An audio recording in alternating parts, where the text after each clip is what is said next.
भगवान शिव को देवों के देव, महादेवी, भोलेनाथ आदि कई नामों से जाना जाता है।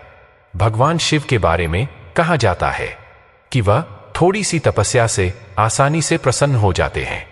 हालांकि कई ऐसे उदाहरण भी हैं जब किसी ने बड़ा वरदान पाने के लिए उनकी कठिन तपस्या भी की है।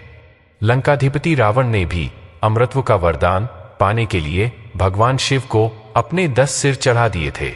भगवान शिव से जुड़ी इसी ही एक और कहानी है जिसमें एक राक्षस ने शिवजी की घोर तपस्या कर उन्हें प्रसन्न किया था। हालांकि वरदान देकर भगवान शिव खुद ही मुसीबत में फंस गए थे। बाद में भगवान विष्णु ने उन्हें इस मुसीबत से छुटकारा दिलाया था। आइए जानते हैं इस कथा के बारे में। एक बार महर्षि नारद धरती पर घूम रहे थे। रास्ते में उन्हें वृकासुर नाम का राक्षस मिला। नारद मुनि को देखते ही उसने कहा कि मैं आपसे कुछ सलाह लेना चाहता हूं। आप मुझे बताइए कि ब्रह्मा, विष्णु और महेश में कौन से देवता जल्द प्रसन्न हो जाते हैं। महर्षि नारद ने बहुत सोचने के बाद कहा कि वैसे तो तुम तीनों महादेवों में से किसी की भी तपस्या कर सकते हो, लेकिन ब्रह्मा और विष्णु जल्दी प्रसन्न नहीं होते हैं। उनके लिए बहुत वर्षों तक कठिन तपस्या करनी पड़ती है। ये भी हो सकता है कि तपस्या में तुम्हारी आयु भी पूरी हो जाए, लेकिन तपस्या पूरी न हो। त्रिदेवों में भगवान शंकर थोड़ी आराधना से ही प्रसन्न हो जाते हैं।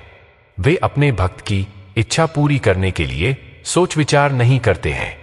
नारद जी की बात मानकर वृकासुर ने भगवान शंकर की आराधना करने का फैसला किया और हिमालय के केदार क्षेत्र में जाकर आराधना करने लगा। यज्ञ, जप, तप, ध्यान सब प्रकार से वह पूजा पाठ करने लगा। कुछ दिनों के बाद उसने सोचा कि मैं शरीर और प्राण को ही भगवान शिव को अर्पित कर दूंगा। ऐसा सोचकर वह अपने शरीर का मांस काट काट कर यज्ञ कुंड में डालने लगा, लेकिन भगवान शिव प्रसन्न नहीं हुए। परेशान होकर एक दिन उसने अपना शीश काटकर भगवान शिव को अर्पित करने का फैसला किया। स्नान ध्यान कर जैसे ही उसने खड्ग उठाकर अपना शीश काटना चाहा, वैसे ही भगवान शंकर प्रकट होकर बोले, बस करो, तुम्हारी तपस्या पूरी हुई, मैं तुम पर प्रसन्न हूं, वर मांगो। वृकासुर ने हाथ जोड़कर भगवान शिव से कहा, आप मुझे वर दीजिए कि मैं जिस प्राणी के सिर पर हाथ रख दूं उसकी तुरंत मृत्यु हो जाए। शिवजी वृकासुर की यह मांग सुनकर चिंता में पड़ गए, लेकिन वरदान नहीं देने पर देव मर्यादा का उल्लंघन हो रहा था। शिवजी वृकासुर से बोले कि तुम्हारी तपस्या व्यर्थ नहीं जाएगी। तुमने मुश्किल वरदान की कामना से तपस्या की थी, इसलिए तुम्हें तपस्या भी कठिन करनी पड़ी। जाओ, जैसा वर चाहते हो वैसा ही मिलेगा। वरदान पाते ही वृकासुर की आसुरी वृत्ति जाग गई। उसने कहा कि प्रभु, आपका यह वरदान सत्य है या नहीं, इसकी परीक्षा लेना चाहता हूं। इसलिए पहले आपके सिर पर ही हाथ रखकर देखता हूं कि इस वर में कितनी सत्यता है। भगवान शंकर ने सोचा कि यह राक्षस अब कुछ नहीं सुनेगा। जब वृकासुर शिवजी के सिर पर हाथ रखने के लिए आगे बढ़ा तो भगवान शिव वहां से भागने लगे। इस पर वृकासुर का क्रोध बढ़ गया। वह पीछा करते हुए चिल्लाया कि महर्षि नारद की तरह आपने भी मुझसे छल किया है। वरदान की परीक्षा से डरकर क्यों भाग रहे हैं? शिवजी भूमंडल छोड़कर देवलोक तक भागते रहे और वृकासुर भी उनका पीछा करता रहा। अंत में भगवान शिव विष्णु लोक पहुंचे और विष्णु जी को अपनी परेशानी बताई।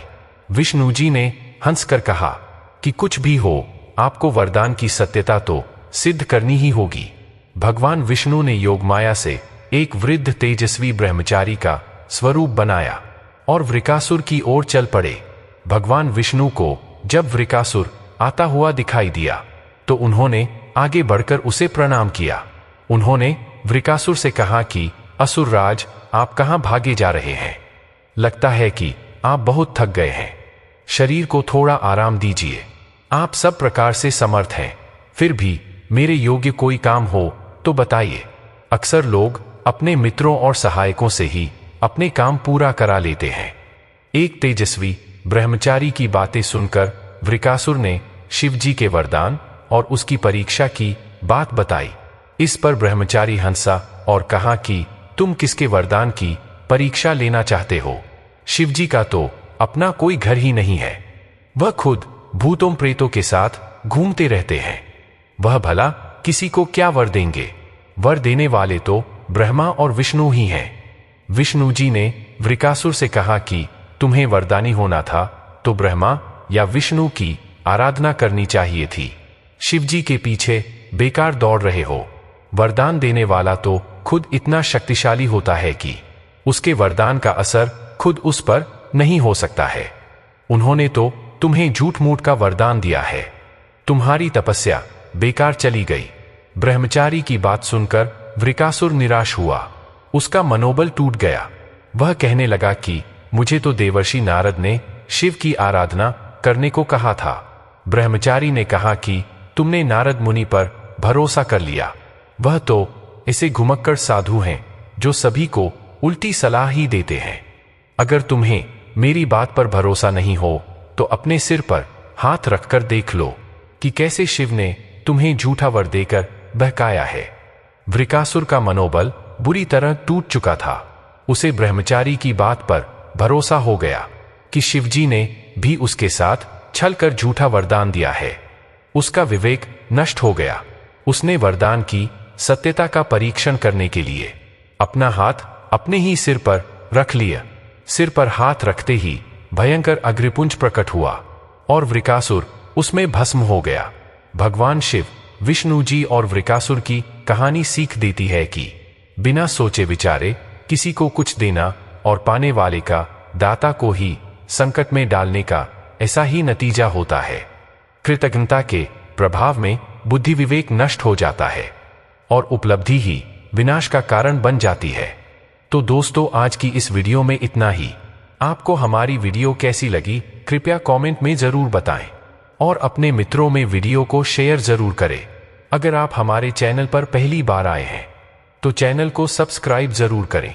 मिलते हैं आपसे अगली वीडियो में एक नई जानकारी के साथ। जय श्री राम, हर हर महादेव।